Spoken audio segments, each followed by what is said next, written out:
আমি এবার যে জায়গাটাতে একটু আলোচনায় আসতে চাইবো সেটা হচ্ছে এই যে ডোনাল্ড ট্রাম্প, তিনি যখন এবারে কুর্সিতে বসেছিলেন, তিনি গোটা বিশ্বে একটা শান্তি শান্তি শান্তি শান্তি আবহ সৃষ্টি করার চেষ্টা করেছিলেন, কিন্তু গোটা বিশ্ব জুড়ে একটা অদ্ভুত আবহ তৈরি হয়ে রয়েছে। কে কার অ্যালাই, কে কার এনিমি, এইটা বোঝা এই মুহূর্তে ভীষণভাবে দুষ্কর হয়ে দাঁড়াচ্ছে। আসুন সেদিকে বরং এবার একটু নজর দিই।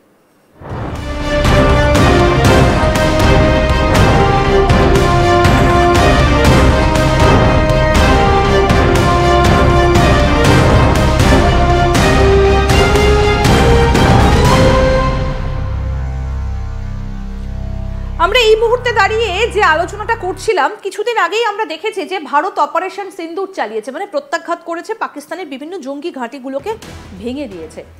আমরা কিছুদিন আগে যেটা দেখেছিলাম যে ইউক্রেন যেটা করেছিল রাশিয়াতে, যে স্টাইলে ড্রোন অ্যাটাকগুলো হয়েছিল, কিংবা আজকে ভোরে তেহরানে যে অ্যাটাকগুলো হয়েছে, কোথাও যেন মনে হচ্ছে কেউ বা কারা, এই কথাটা শুভাশিস আপনিও বলছিলেন যে কেউ বা কারা যেন করিয়ে নিচ্ছে, ইসরায়েলকে দিয়ে করিয়ে নেওয়া, তাদেরকে মাথায় বুদ্ধি দেওয়া।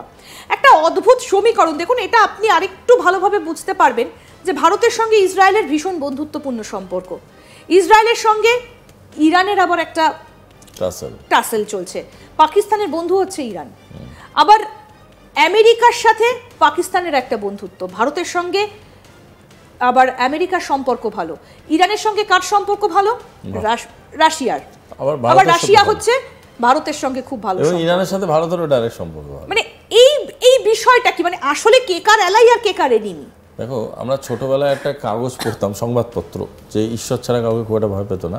সেই সংবাদপত্রে একটা জিনিস রোববার বেরোতো, এই ধরো মাসির ছেলের পিসির মেয়ের সাথে বিয়ে হলো, তারপরে তার জামাইবাবুর সাথে আবার বিয়ে হলো, তাহলে তুমি কে, এরকম বিভিন্ন সম্পর্কের জটিল ধাঁধা বেরোতো। এবং সেখানে প্রথম রুলটা ছিল তুমি কে এটা আগে নির্ধারণ করে নাও, তারপরে বাকি সম্পর্কগুলো চটাচট চলে আসবে।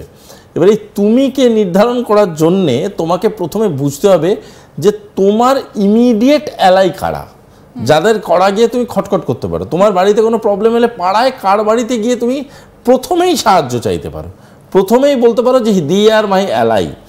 এই সিস্টেমটায় যদি তুমি যাও, তাহলে আমি বলবো ভারতবর্ষ যে ফিলোসফিতে তার ফরেন অ্যাফেয়ার্সের ঘুঁটিগুলো সাজায়, বা ভারতবর্ষ তাদের ডিপ্লোমেসি যেভাবে সাজায়, সেটা হচ্ছে নন ইন্টারফেয়ারেন্স। আমরা আননেসেসারি কোনো জিনিসে ইন্টারফেয়ার করি না, আর আমরা একটা জিনিস সবসময় ব্যালেন্স নিয়ে চলি। দেখো, তুমি যদি পাড়ায় হাঁটো, রোজ সকালে তুমি যাদের সাথে দেখা করো, শুধু গুড মর্নিং একটা হাসি মুখে বলো, তোমার মনের মধ্যে একটা ইমপ্রেশন থাকবে যে না, এই ভদ্রমহিলা আমাদের সাথে কেউ কখনো তো খারাপ ব্যবহার করে না।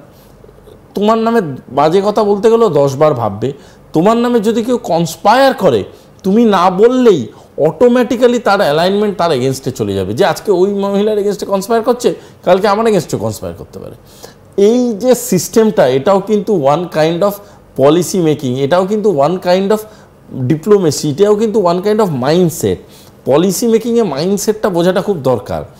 ভারতবর্ষ একটা ইনক্লুসিভ মাইন্ডসেট তৈরি করার চেষ্টা, সবাইকে নিয়ে চলবো, সবাই ওই একসাথে চলবে। সবাইকে নিয়ে কি সত্যি ডিপ্লোমেসিতে একসঙ্গে চলা যায়?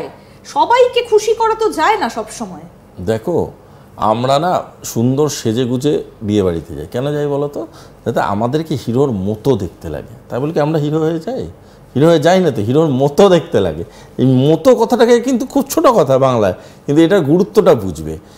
অ্যালাইনমেন্ট কথাটা আর ফ্রেন্ডশিপ কথাটা কিন্তু আলাদা। অ্যালাইনমেন্ট মানে আমি তোমার বন্ধুর মতো আপাতত। তাহলে এইটা একটুখানি আমি জানতে চাইবো আপনার কাছে। ডোনাল্ড ট্রাম্প বলেছেন যে ভারত আমার বন্ধু, রাশিয়ার সাথে ভারতের চিরকালীন একটা সম্পর্ক রয়েছে, বন্ধুত্ব রয়েছে। আবার ইসরায়েলের সঙ্গে ভারতের সম্পর্ক খুব ভালো, অপারেশন সিন্দুরের সময় সরাসরি ভারতকে সমর্থন করেছে ইসরায়েল। পার্থক্যগুলো কোথায় এই সম্পর্ক? দেখো, এখানে রাশিয়ার সাথে আমেরিকার মানে সম্পর্কটা একটু বুঝতে হবে। রাশিয়ার সাথে আমেরিকার সম্পর্কটা ভীষণ কম্পিটিটিভ।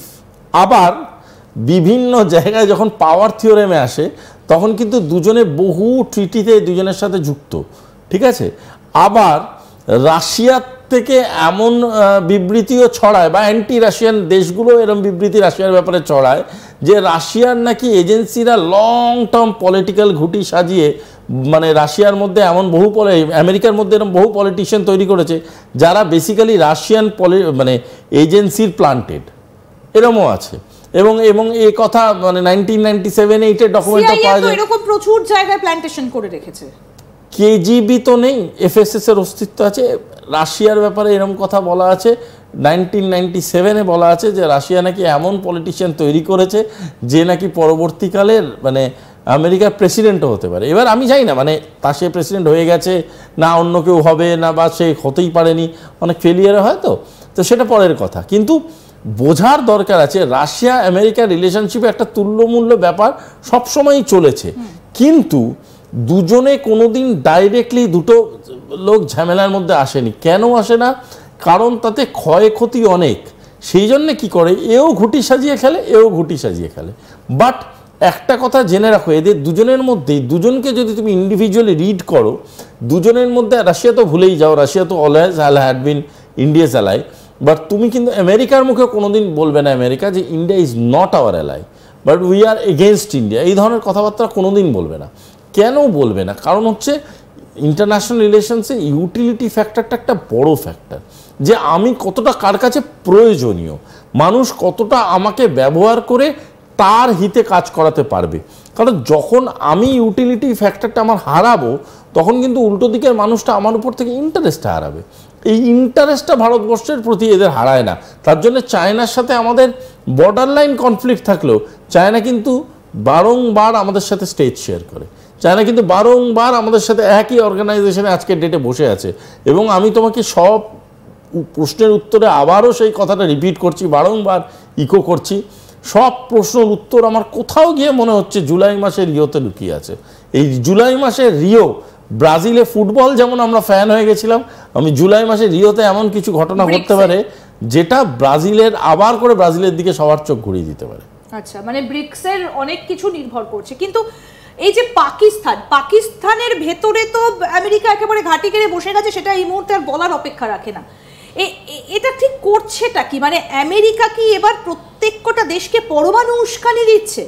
এটা যদি আরও একটা যদি যুদ্ধের পথে গোটা পৃথিবী হাঁটে, তাহলে তো ধ্বংস হয়ে যাবে। কারণ প্রথম বিশ্বযুদ্ধ, দ্বিতীয় বিশ্বযুদ্ধ, দুটো বিশ্বযুদ্ধ আমাদের পৃথিবী দেখেছে, তখন এই পরমাণু এতটা তাদের হাতে কারোরই ছিল না। হিরোশিমা নাগাসাকির অবস্থা এখনো আমরা কেউ ভুলিনি, কিন্তু এখন অনেকগুলো দেশ আছে যাদের কাছে সেই পরমাণুটা রয়েছে। এই জায়গায় কি কোথাও একটা সুরসুরি দিচ্ছে পরমাণু যুদ্ধের পথে আমেরিকা?